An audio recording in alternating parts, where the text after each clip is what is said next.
Welcome to my podcast, What the Fuck, Spirit. If you made it past that name, this is going to be the podcast for you. This is going to be a no holds barred, no bullshit, open and honest conversation with Maria Leggett, and that's me, about all things spiritual. It's time to begin talking in an open and honest way about what spirituality is and what it is not. We're going to discuss all things woo-woo, witchcraft, spirituality, medium versus psychic, energy healing, light work, shadow work, and any other bullshit that people want you to believe because it keeps them comfortable. It is time for you to grow.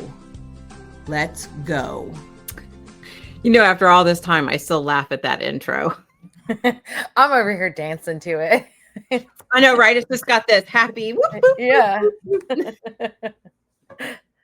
So welcome everybody to What the Fuck Spirit podcast. And I am here with my friend, Carol Elizabeth, medium again.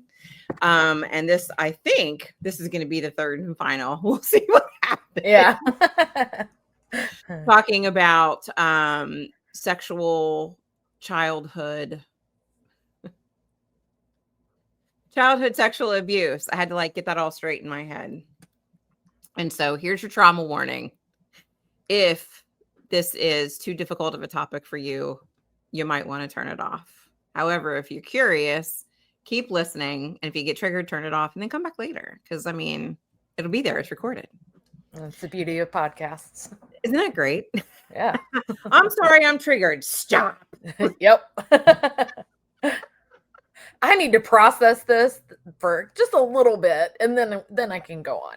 Well, and you know what's funny is this has happened to you and I both, where I've had to edit some of it out because you and I, while we're recording this, stuff is coming up that we haven't thought about in years. Mm-hmm. And it's okay, I need to process right now. Okay, I need to process this. And so it's that, I call it the spirit stare. Yes. You know, when I was a kid, they used to say it that I was, she checked out. She was daydreaming. It has nothing to do with daydreaming at all. I'm having a conversation with spirit. And so it's that momentary pause. And it feels like forever, but it's usually only about 10 seconds. But 10 seconds of open air on a podcast is like death. They're like, what happened? Oh, well, let's just switch, right? Yeah. But this is what's happening. So as we're processing and we're talking about all of this stuff, we're healing while we're doing this. And it is really my hope that we're sharing all of this information. And, it's the same thing when I first started my mediumship journey. It is, if one person can benefit from any one thing that we've said and shared today, then I am beyond grateful, because we have a right to share our story and they have a right to hear it and recognize, hey, you're not alone. Yeah. And as I'm sitting here, it's October 1st in Ohio and it's fucking 82 degrees outside. What the hell? This should not be happening, but whatever. It is what it is. Okay.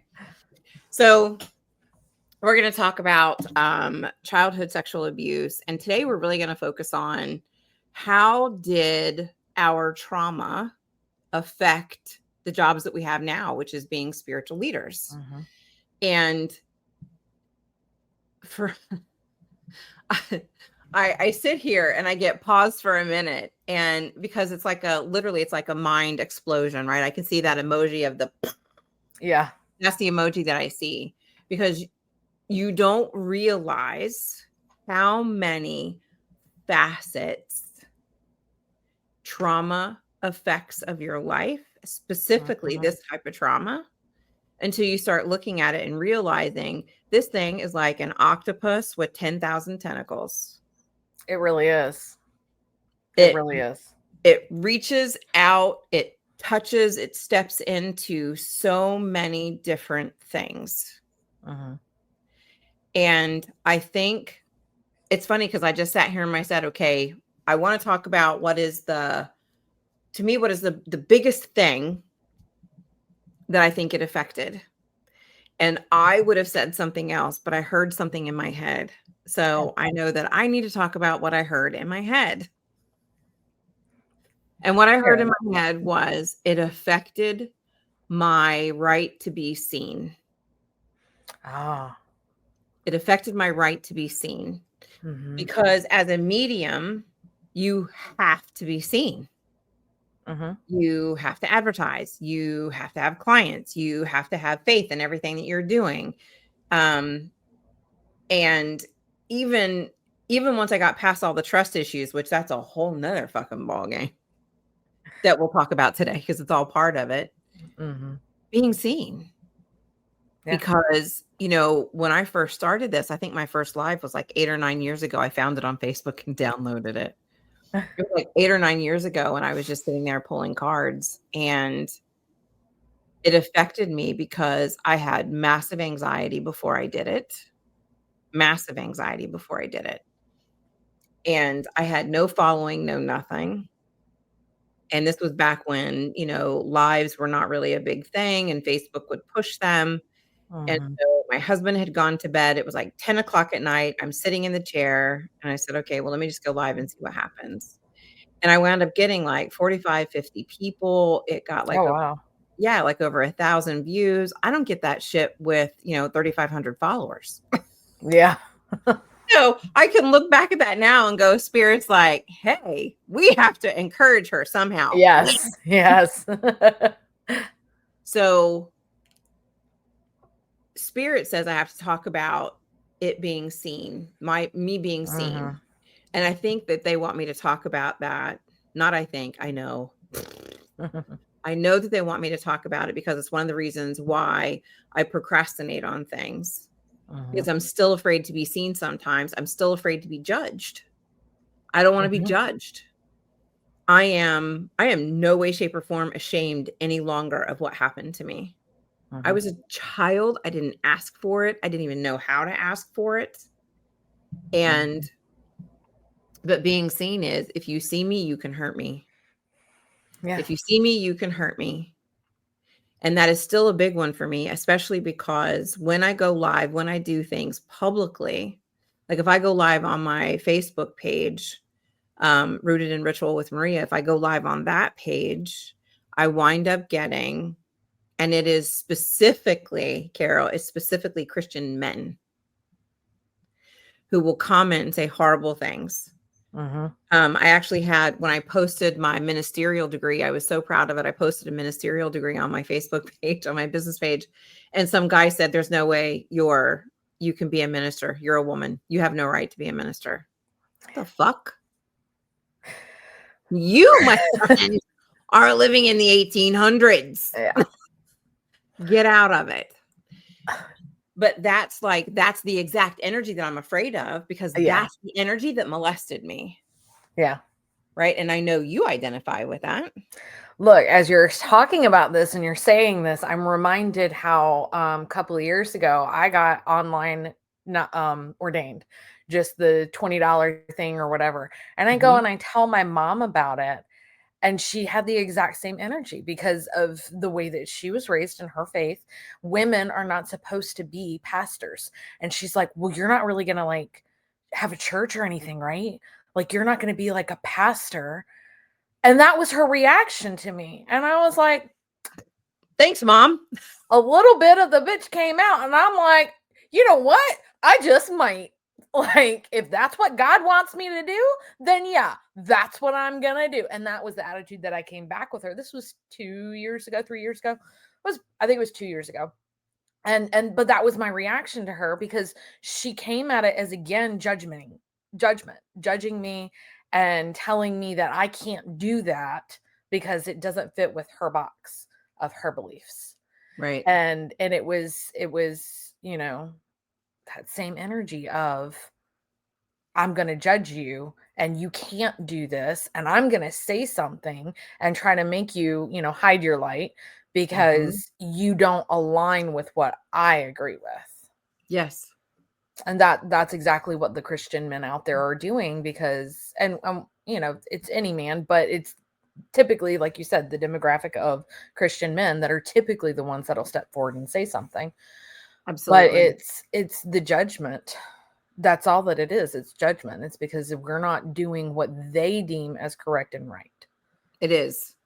And when I first got on this journey, my ego would say, oh, see there, that's a sign. You're not supposed to be doing this. Look at their criticizing you.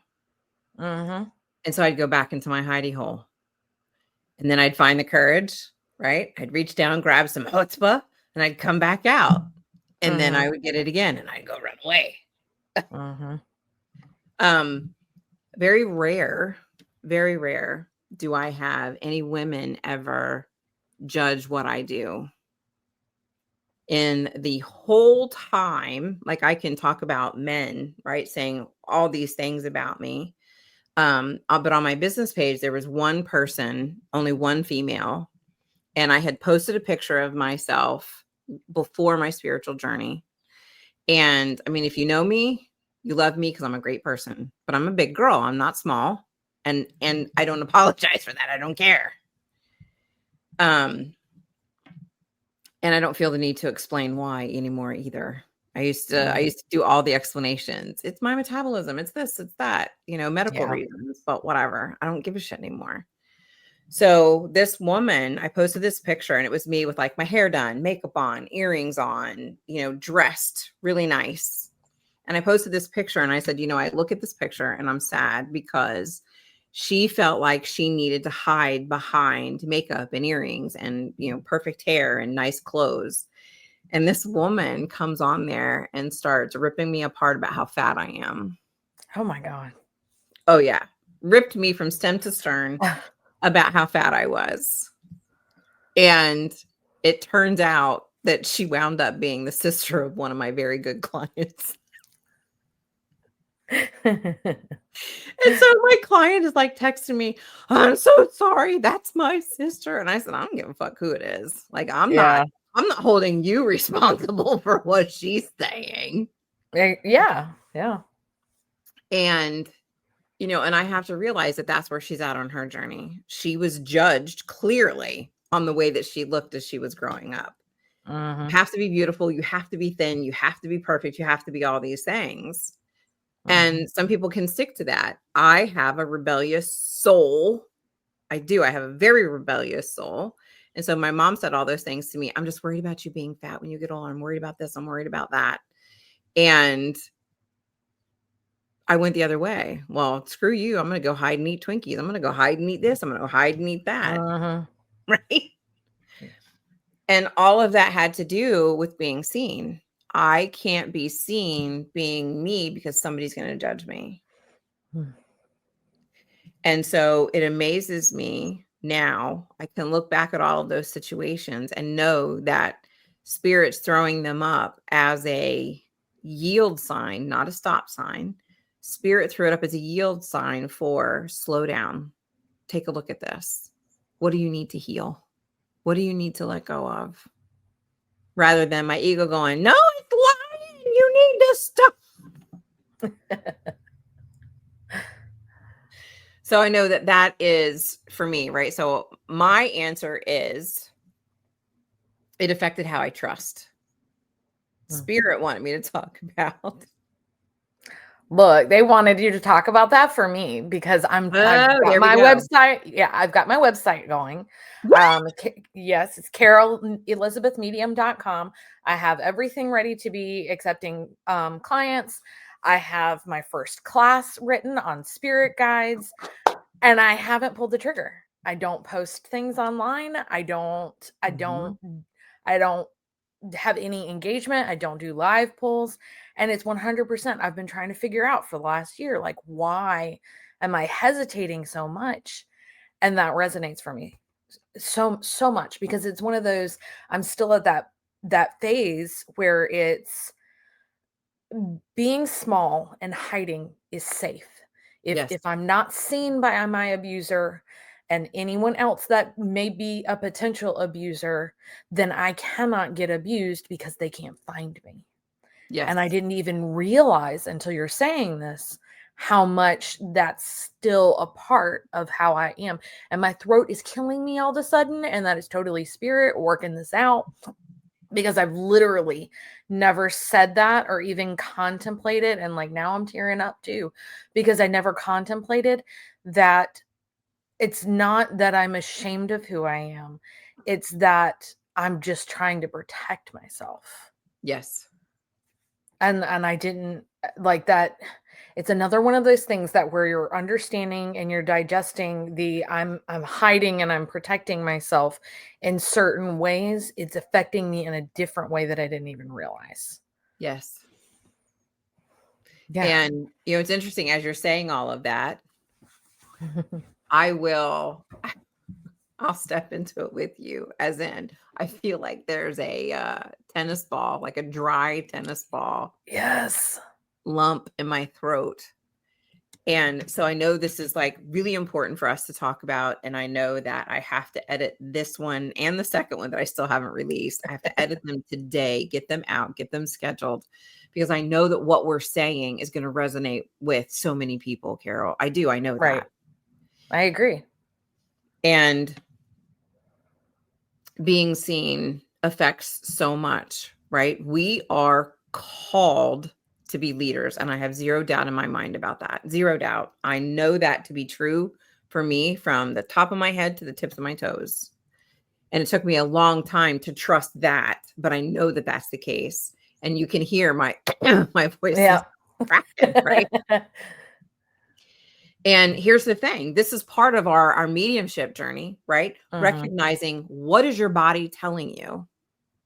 Because our bodies are talking to us the whole time, because it's held on to all of this molestation energy for so long. So when we talk about it, it comes up and it can come out. Well, and that's the thing. When you're in the process of understanding and healing on this journey, you're used to maybe, and I'm saying from my experience, I was used to feeling these types of things and ignoring them, pushing them down, saying, "Oh, well, I don't know why my throat's sore, but it's just sore," and not taking account of any of it, not listening or paying attention to any of it. So what I was doing is pushing that energy back down, not allowing it to be released and actually healed. So even if I was understanding things, I'm still bottling them up. I'm still going, I don't want to deal with it. So that's really what's been, the biggest thing in the last 3 years has been allowing it to come out and saying, "Hey, my throat hurts because I'm saying this for the first time." And even acknowledging that, I can feel, it's like, to me, the energy feels like the gunk from Fern Gully, like the evil thing that sucks up the pollution. That's what it feels like coming out of me. And it's giving it the space to be able to come out, especially when you're in a safe space. Like, I know, and my body now knows, if I'm with you, I am a safe space to share, whether it's class or we're just friends talking. And again, my throat is like choking me up, but I'm here with you, sister. I know that I'm in a safe space, so that I know I can release this in a way that is beneficial and healing and not re-traumatizing, and I'm able to actually move forward. Yeah. I love that. So what would you say is the biggest thing that the biggest way that your trauma has affected your business? Is it trust? Is it being seen? What is it? Trust, 100% trust. So when I first started my classes with you, you kept encouraging me to get to know my guides and to trust my guides. And I kept thinking, I'm doing that. Why isn't this working? And I was getting frustrated because I wasn't understanding everything. And then I started remembering about the abuse and remembering more details and starting to really work through and process that. And I realized that, I don't know if this is a subconscious or spiritual level, but I realized that I did not trust my guides because my guides were with me through everything, meaning they didn't stop it. And I was angry, so angry at my guides. And I had a grandparent that was there, 2 grandparents that were there watching it happen. And I was so angry that they didn't stop it. And that made me not trust them. And now as I'm going through this, and I feel like I want to cry because I'm just so hurt and so angry. And that's the way that I felt for so long. And again, I would feel this feeling and push it down and not process it, because I felt like I can't trust you, because when I needed you, you were there and you watched it happen. And that was my mindset with my guides until I realized that this was my soul contract. They had to agree to allow me to go through this because that is what I had chosen to do. So they wanted to step in. They wanted to stop it. They wanted to protect me. But they loved me enough to respect my decision and to respect the boundaries that I set before I came into this life. And that understanding that is one thing, but then also releasing all of the fear and the anger and the hurt and the mistrust is completely another, and I've recently, I say I have a new guide, but at the same time, I realize that this guide was the previous guide, but I'm going this through new guides. And I almost have to go through this feeling again with this guide because it's another layer of, okay, well, you were in the back. You were even further behind, all these other guides or whatever. So it's like I have to rebuild with this individual specific guide that they allowed it to happen. This guide is an ancestor of mine. So it's like, okay, so you were family and you let this happen. And I know, I'm realizing now that it's because there's pieces and parts of me, that the human me that is upset at everybody that I knew in my childhood that saw signs and didn't stop it, or that chose not to see the signs. Yeah. So for me, it's very much, it's trust, because if you had asked me when I was 19 about whether or not I trust people, I would tell you that I trust people too easily. And in some ways I really did, because I was so yearning to be able to trust someone that I gave everybody trust. And then I got screwed over. I got stabbed in the back. I had friends that would lie about me and, just these manipulative, horrible things, because I was so wanting to have someone to trust. Right. That I just kind of spewed my entire life story and, things like that. I just completely opened the doors and allowed them in when they had not proven that they could be someone who is trustworthy. Right.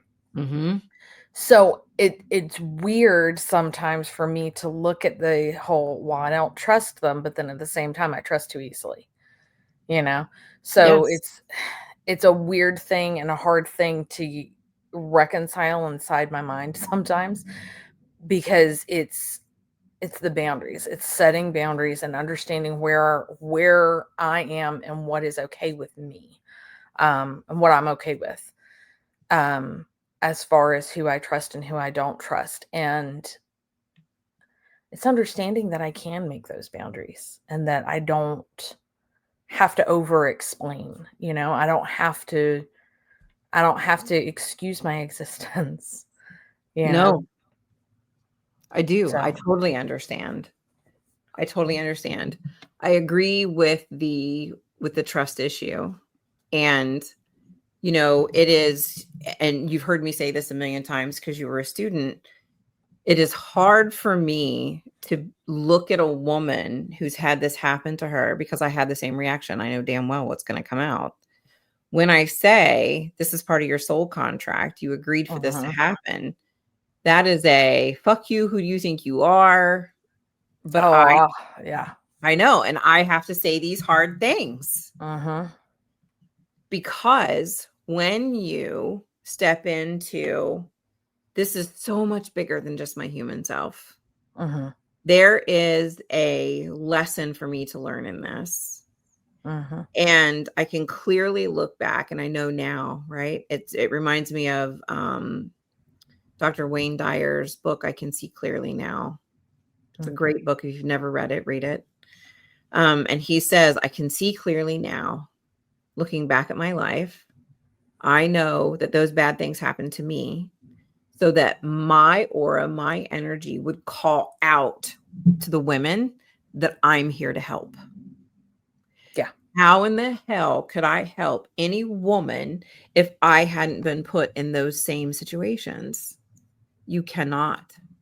You can't, because you can sympathize, right?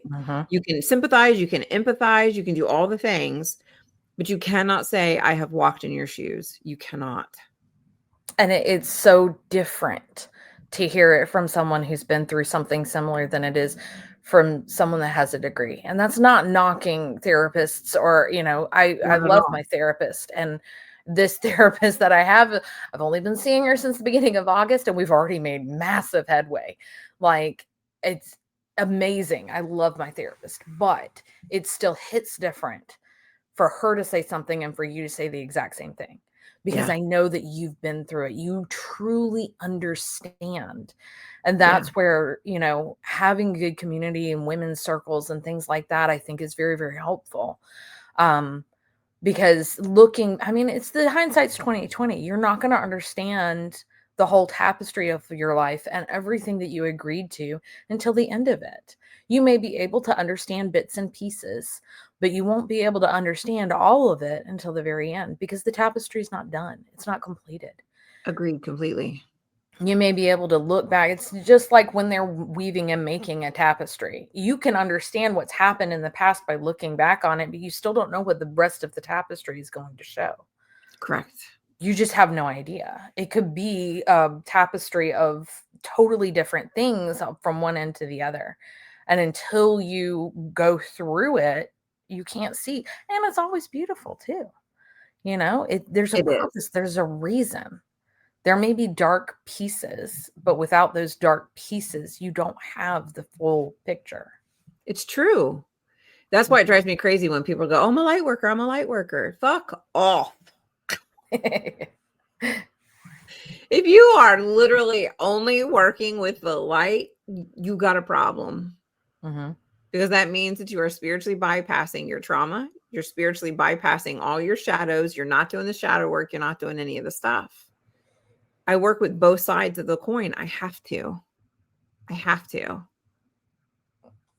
I just heard somebody say that's like painting over crap.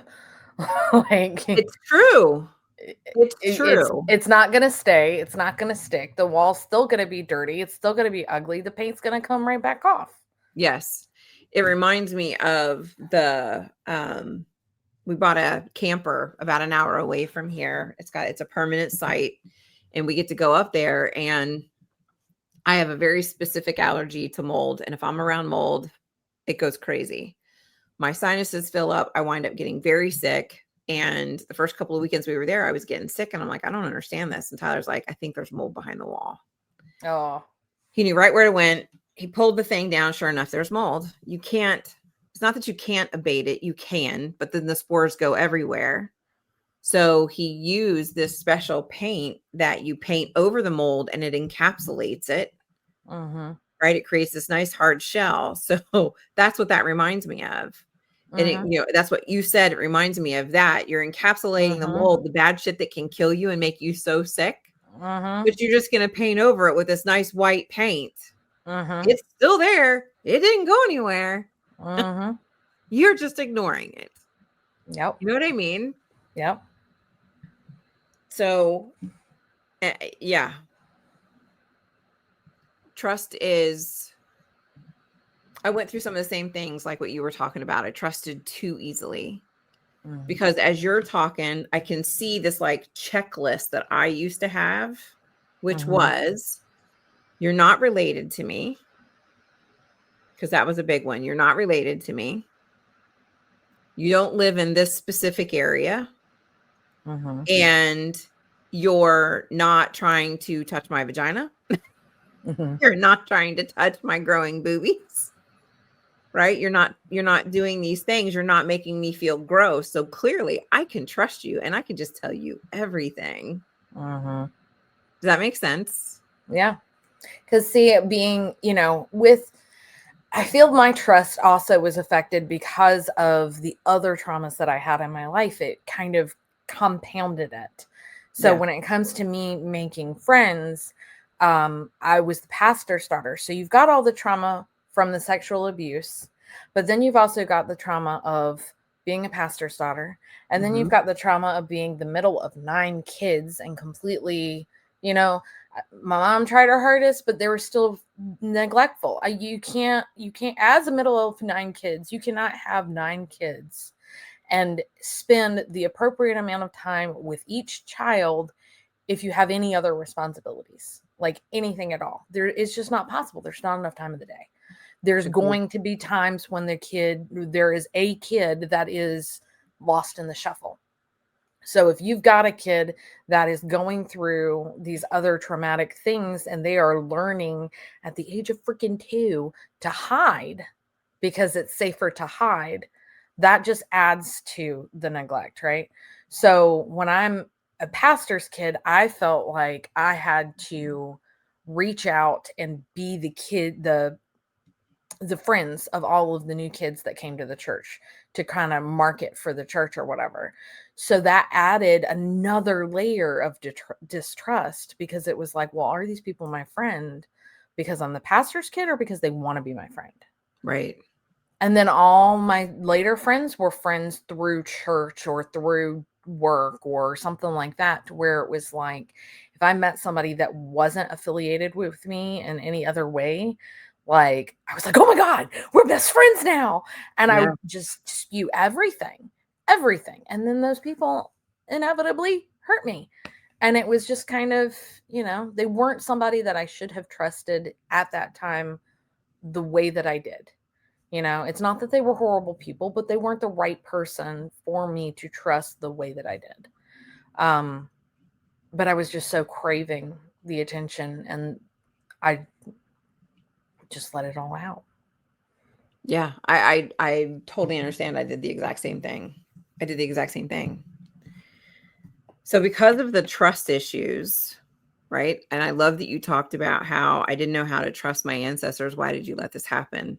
I think all of us who have been sexually abused, male and female alike, we all have the same thing. How could you let this happen? So it's important to talk about that humans have free will. And I'll say to an extent, because you're held to your soul contract.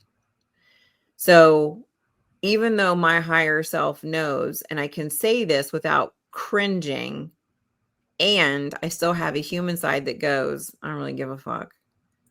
Yeah. Right? My higher self says, can you imagine how difficult it must be on the soul of your DNA relative who did this to you, that they had to do this horrible thing to get you on the right track? And I'm like, yeah, that's awesome. They must have really loved me on the other side. Down here, not so much. Yeah. Yeah. And so I don't want anybody to feel like I am in this place of jumping up and down. I'm so grateful this happened. No. That's not how this goes. No. It got me to a place where I could understand this happened as part of my soul contract. And because it happened as part of my soul contract, I can now go, okay, I agreed to this. I'm not mad at you anymore, because the anger is just like those 10,000 tentacles, right? Anger has its own tentacles. Trust has its own tentacles, and it affects so much in your brain and your central processing nervous system. Because one of the things that I remember when we adopted our youngest daughter from China, her pediatrician said, the body never forgets. So if anything traumatic has happened to her, you need to watch her reactions. And if she pulls away, don't do that again, because that means that she was abused. She was something, whatever it was. And there were things that we had to do. So I learned in that moment that he was teaching me about my daughter, that I was having some of those same reactions because my body didn't forget. Yeah.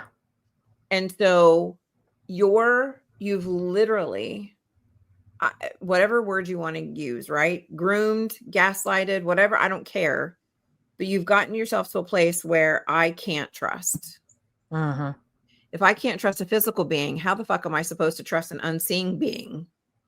Exactly. That the majority of the world is telling me I'm crazy and doesn't exist. You're taking out in a way, you're taking out one of your senses, because even if you are clairvoyant and you can see them, the seeing is different. Even if they're standing right in front of you and it's not in your head clairvoyantly, it's still different.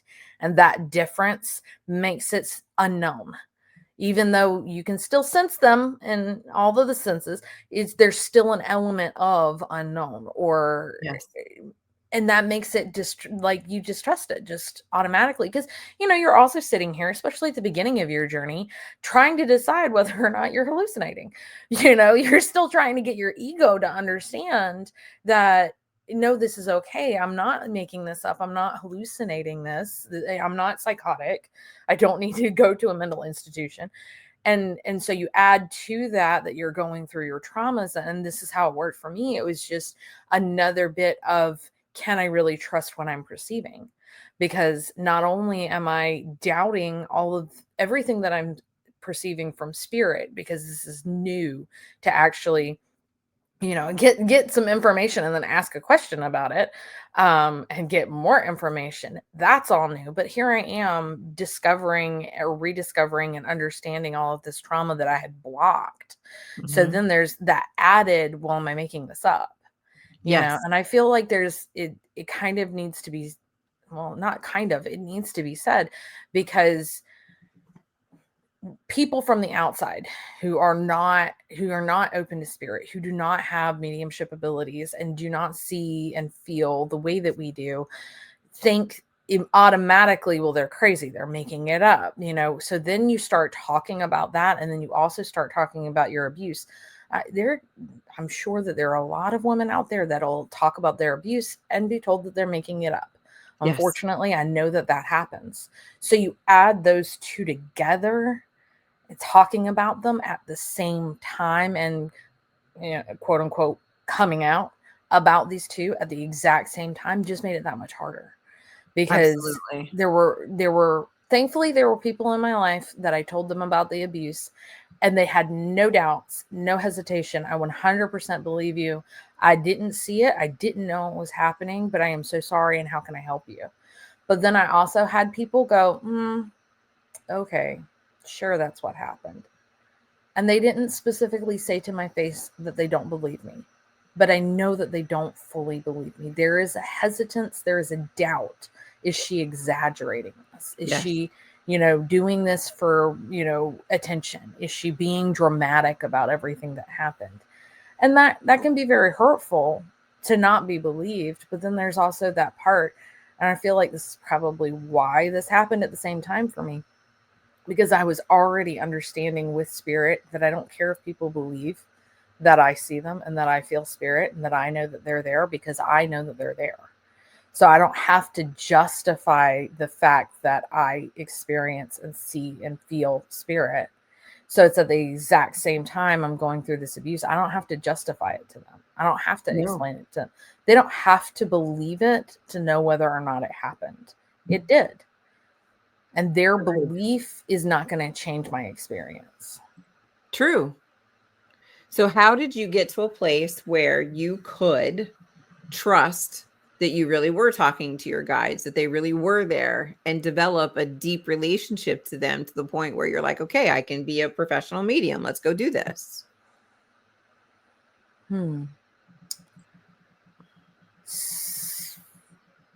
I think what really got me really excited about it and really like, this is for real. I had been doing a lot of like online research and online classes and stuff.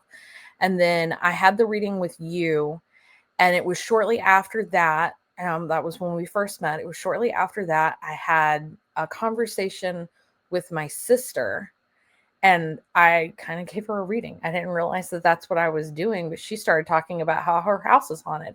And I started telling her all this information, and it was all correct. She was like, how do you know all of this? And that was my first inkling of, you're not making this up. This is true. This is real. And then the more I started in class with you, the time that I finally realized, okay, I can do this, was the grandpa, and I'm already feel like I'm going to start crying. The grandpa that died when I was really, really little, before the abuse ramped up, he and my guides let me remember and brought a memory to the surface, however you want to word it, of me being molested. And I'm surrounded by my guides and my grandpa. And he apologized that he was not able to do something years before to stop this from happening. And it was just like I felt him hugging me and I felt him holding me, and I could just tell that it was safe, because this was my grandpa and I was safe with him. Yeah. And that's how I knew that spirit was safe, because there are all these people that hurt me and do horrible things, but spirit has never hurt me. Spirit has never done anything horrible to me. And that's when I realized that it was okay to move forward. It's still scary, still working through it, still have hiccups.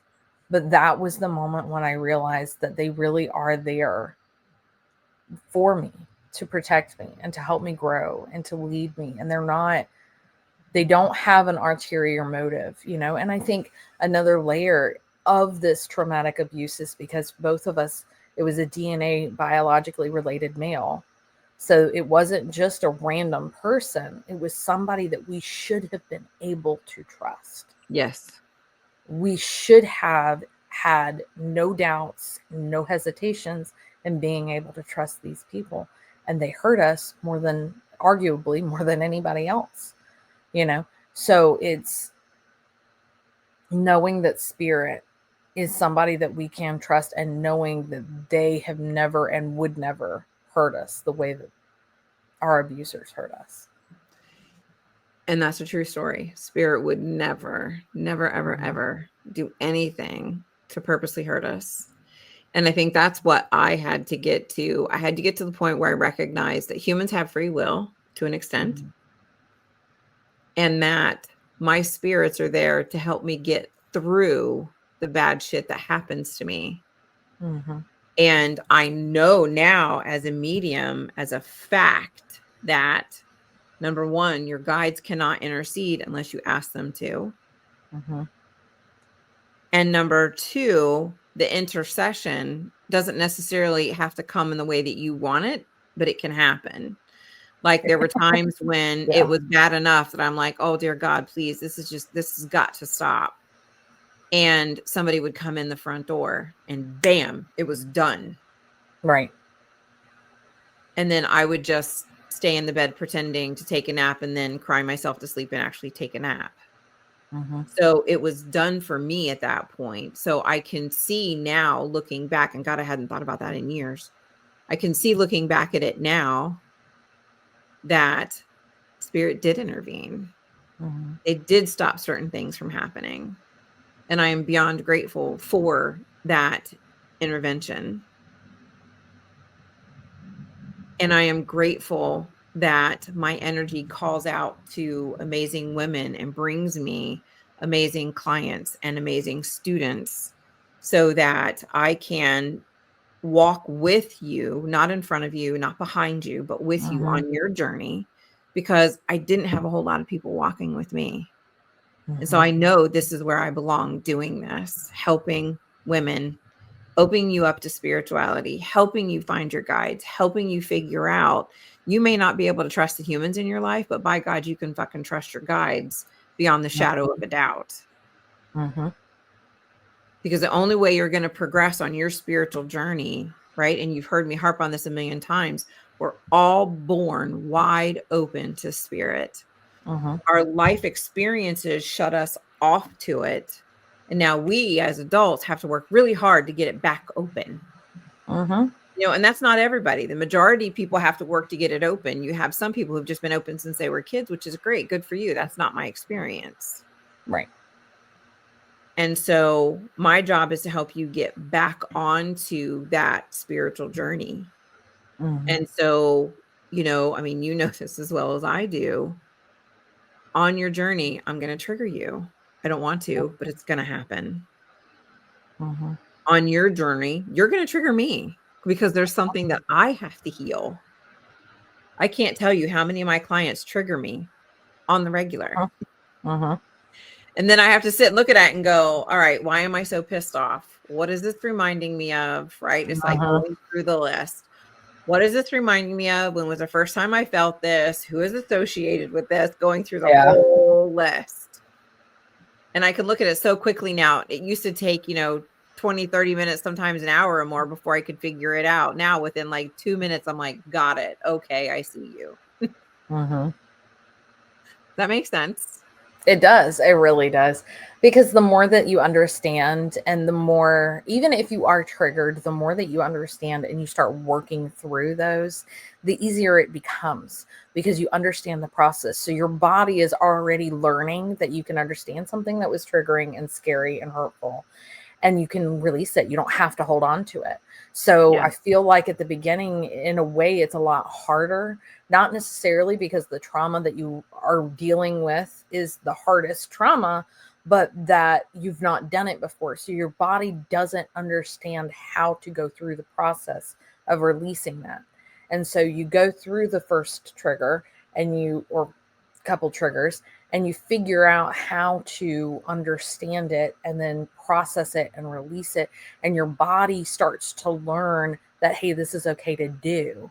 And when my heart, mind, and soul say this is okay to do, then it becomes easier to do it with the other triggers. So it can take a lot less time to understand it and then to heal and release it. Absolutely. Mm. Fully agree with you completely. So can you believe it's already been 46 minutes? I can't. I know. No. So if you are listening to this podcast and you have been struggling being able to talk to your guides and you have trauma in your past, even if it's not sexual trauma, the whole point of this conversation is to explain to you and get you to understand the reason why you're having troubles connecting with your guides is you have trust issues. When you have trust issues, how the hell do you trust something that you don't see? I'll tell you how you do it. You can go to Western therapy, or you can start seeking out spiritual classes. And I know every single one of the classes that I teach, some kind of trauma comes out in every single one of them. Even if it's just a 2-hour intuition development class, something comes up and they're like, oh my God, now I get it. So if that's you, you're on your journey, you're doing your thing, find a teacher that you feel comfortable with. I will always volunteer to be that teacher because this is my job. And I also recognize that my cussing and I was going to say screaming, but I don't scream anymore. So is not necessarily your thing. And that's okay, right? You can say, listen, I really want to come to you as a teacher, but you cuss a lot. Is there any way you could dial it back? I'd be open to that, right? I might have to catch myself saying fuck a few times. I have to label my podcast as explicit because I got a potty mouth. Yeah. What it is. Because, and Carol can attest to this too. When I fully stepped onto my spiritual journey, it was singularly the most difficult, painful, beautiful, fantastic, joyful journey I have ever been on. And I can honestly tell you, there is nothing about my life I would change. Not the bad parts, none of it. Because everything has gotten me to where I am at today. Healing all of that, letting go of the anger has helped me to embrace being the medium that I need to be, the teacher that I need to be, the coach that I need to be, so that I can help other people clear my own karma and keep on going, right? It reminds me of that 70s thing, keep on trucking. So if you would like a reading, we have Carol's website up, which is carolelizabethmedium.com. And she has everything out there. You can make appointments. She's ready. Yeah. She wants to talk to you. She's good. And if you want a reading, you can book with me as well. Go to marialeggett.com. If you would like to learn classes, learn who your spirit guides are. And I mean, not for nothing, but I have this beautiful class that just launched, Not Your Granny's Magic. Doors will close by October 15th for the year. I'm not letting any new people in after the first month. And I'm so excited for all these different things. So if you want to learn about magic, you want to learn about your spirit guide, you want to learn about all these different things, go to learn.marialeggett.com and I'll be there to help you. Thank you, Carol, so much for being here. Are there any last parting words, any marketing spoof, anything that you want to put out there and say? This is your moment. I would just encourage you to go into finding a teacher with an open mind and an open heart, that Spirit will lead you to the teacher that you need. And as long as you do that, then you will find the right teacher for you. That's how I found Shelly. She's an awesome teacher. Thank you. I love that. But it's seriously, if you go into it and ask your guides to help you find the teacher that is right for you at this time and what you need to heal and process, you will find the right teacher. I have no doubts. Yeah. It reminds me of something that one of my teachers taught me early on, which was, when the student is ready, the master will appear. Mm-hmm. And I completely agree. Thank you, Miss Carol. I appreciate you. I love you. Thanks. And I'm sure this won't be our last podcast together. I'm sure. Thank you, everybody.